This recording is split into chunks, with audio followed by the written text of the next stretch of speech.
فلسفہ تخلیق کیا ہے؟ اس کے دو حصے ہیں۔ ایک تو یہ کہ اس پوری کائنات کی تخلیق کی کیا علت ہے، کیا غایت ہے، کیا مقصد ہے، کس لیے یہ تخلیق کی جاتا ہے۔ اس پر کہیں گفتگو قرآن میں نہیں ہوئی ہے، اور میرے علم کی حد تک کسی صحیح حدیث میں بھی اس موضوع کا ذکر نہیں ہے۔ البتہ ایک حدیث ہے، وہ حدیث جو محدثین کی بڑی کڑے معیار ہے کسی حدیث کو تسلیم کرنے کے ضمن میں، روایت، شرائط، ان پر تو وہ حدیث پوری نہیں ہو سکتی، لیکن اپنے مفہوم کے اعتبار سے، اپنے اصل مضمون کے اعتبار سے اس درجے اہم ہے اس سے اکثر مفسرین کرام نے، متکلمین حضرات سب نے اسے تسلیم کیا، کوٹ کیا۔ ویسے یہ بات میں نے اس سے پہلے آپ کو اصولاً ایک مرتبہ بتائی تھی، ہر سچی بات کا ثابت ہو جانا ضروری نہیں ہے۔ اگر کوئی حدیث اس معیار پر پوری نہیں ہوتی اس کا مطلب یہ نہیں کہ جھوٹی ہے۔ اسی لیے ہمارے ہاں دو اصطلاحات علیحدہ ہیں، ضعیف اور موضوع۔ موضوع وہ حدیث ہے جو گھڑی گئی ہے، جس کے بارے میں طے کر دیا محدثین نے کہ اس کی کوئی اثر ہے ہی نہیں، کوئی بنیاد ہے ہی نہیں، کوئی جڑ ہے ہی نہیں، یہ تو گھڑ لی گئی، موضوع وضع کی گئی۔ ظاہر بات ہے کہ اس حدیث کی طرف تو محمد دلچسپی ہوگی نہیں، نہ اس سے کوئی عقیدے کا مسئلہ طے ہوگا، نہ عمل کا فیصلہ طے ہوگا کہ کوئی شے حلال یا حرام اس حدیث کی وجہ سے ہو جائے۔ البتہ دوسری حدیث وہ ہے ضعیف ہے، یعنی ضعیف ہے اس معنی میں اس کی سند پوری نہیں مل رہی۔ اب یہ چیز جو ہے میں بتا رہا ہوں آپ کو کہ یہ تو آپ کی دنیا میں ہمیشہ پیش آئے گا۔ آپ کسی وکیل سے پوچھ لیجیے، کوئی مقدمہ ہو ہی نہیں سکتا جب تک کچھ جھوٹ شامل نہ کیا جائے۔ خالص حقیقت کے اوپر کوئی کتنا ہی سچا مقدمہ ہو اب جیت لیں، تو کسی شے کا ثابت نہ ہو سکنا روایتاً یہ اس کی دلیل نہیں ہے کہ وہ موضوع ہے، معاذ اللہ، وہ ضعیف ہے۔ وہ ضعیف کا مطلب کیا ہے؟ اس کی بنیاد پر کوئی عقیدہ طے نہیں ہوگا، اس کی بنیاد پر کوئی شرعی حکم نہیں بنے گا۔ باقی اگر اس میں کوئی حکمت کی باتیں ہیں، اگر اس میں کوئی ایسی چیزیں ہیں کہ جو ہمارے لیے قیمتی موتی ہے، علم کی حکمت کے تو اختیار کیا۔ اسی طرح کی یہ حدیث ہے کہ اور حدیث قدسی ہے، اور یہ واحد حدیث ہے کہ جو اس موضوع پر ہے، جو میرے علم کی حد تک یہ کائنات کیوں پیدا کیا گیا۔ تو حدیث کیا ہے؟ قدسی، کنت کنز مخفی فأحببت أن أعرف فخلقت الخلق۔ میں ایک چھپا ہوا خزانہ تھا۔ اب آپ دیکھیے، جب کائنات ابھی نہیں بنائی تھی، اللہ تعالیٰ ذات باری تعالیٰ میں ساری صفات موجود تھی، قدرت کاملہ موجود تھی، اس کا کوئی ظہور نہیں تھا، اس کا کوئی پہچاننے والا نہیں تھا۔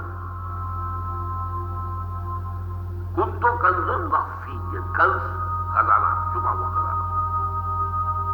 فأحببت أن أعرف، تو میں نے یہ چاہا کہ مجھے پہچانا جائے، مجھے کچھ لوگ پہچاننے والے ہوں۔ فخلقت الخلق، تو میں نے خلق کی تخلیق کی۔ اب جو دو پہلو ہو گئے، ایک تو اس خلق کے ذریعے سے مجھے پہچاننا، کائنات کو انسان دیکھتا ہے تبھی تو عصمت منکشف ہوتی ہے اللہ کی۔ اس کی قدرت خلاقی دیکھیے، اس کی حکمت کا کمال دیکھیے۔ جیسے کہ ابھی سورہ ملک کی میں نے آیت آپ کو سناؤں کہ آگے بات کیا ہے کہ تم ذرا اپنی نگاہیں آسمان میں پھیراؤ، دیکھو کہیں تمہیں ہمارے اس تخلیق میں کوئی خلا نظر آتا ہے۔ پھر دیکھو، پھر دیکھو، تمہاری نگاہیں تھک ہار کر واپس آ جائے گی، تمہیں کہیں کوئی خلا نظر نہیں آتا۔ اتنی کامل تخلیق۔ تو اگر کامل تخلیق ہے تو کامل تو اللہ کی ذات ہے، جس نے اس کو پیدا کیا۔ ایک تو اس کائنات سے اللہ کو پہچانا جائے، اور ایک کو پہچاننے والا بھی تو ہونا، وہ ہے آدم۔ اسی لیے تخلیق کا کمال، نقطۂ خروج، کلائمیکس آدم۔ انسان اس کو عقل دی، اپنی عقل سے پہچانا۔ یہ اصل میں امتحان کا معاملہ ہوا ہے کہ جہاں تک تو ہے تخلیق کلی کا تھا سوال، اس کا تو اس کے سوا کوئی ہمارے پاس کوئی اور جواب ہے ہی نہیں، بس سیدھی سی بات۔ یہ حدیث قدسی کہ کن تو کنزل مخفیًا فاحببت الوقت ورفع خلق۔ ہاں اب اس میں حیات دنیاوی کا مقصد کیا ہے؟ یہ جو انسان کی زندگی ہے یہ کوئی 30 40 50 60 70 80 برس کی نہیں ہے۔ ہم پچھلے دنوں وہ حدیث پڑھ چکے ہیں اور وہ آیات قرآن مجید سے جن میں کہ انسانی زندگی کے 5 اعتبار میں گنوا دیے آپ کو۔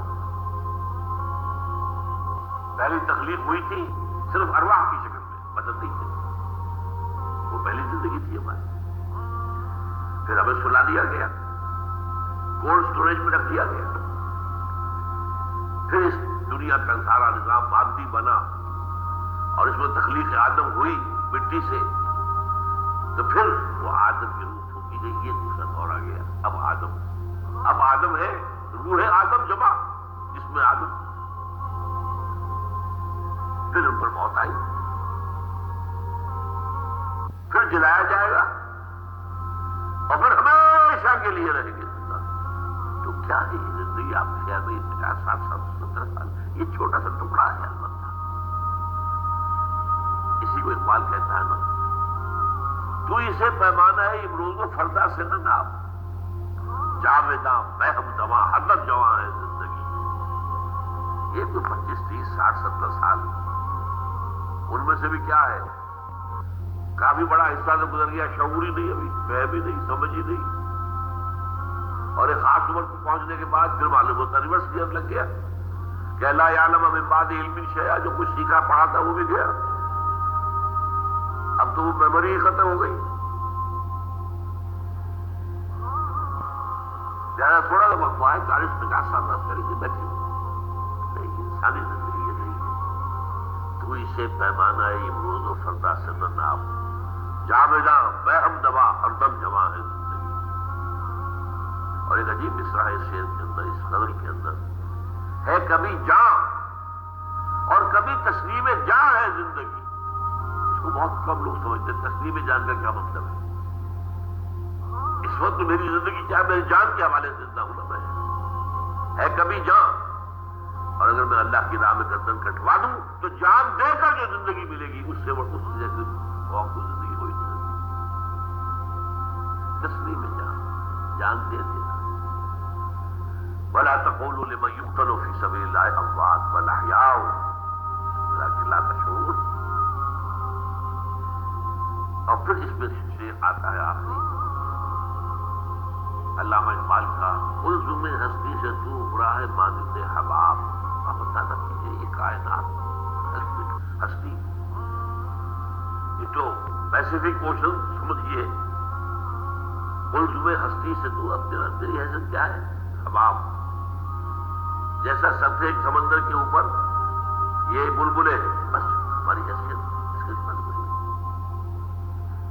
الزم ہستی سے تو ابھرا ہے مانند حباب، اس نیا خانے میں تیرا امتحان ہے زندگی۔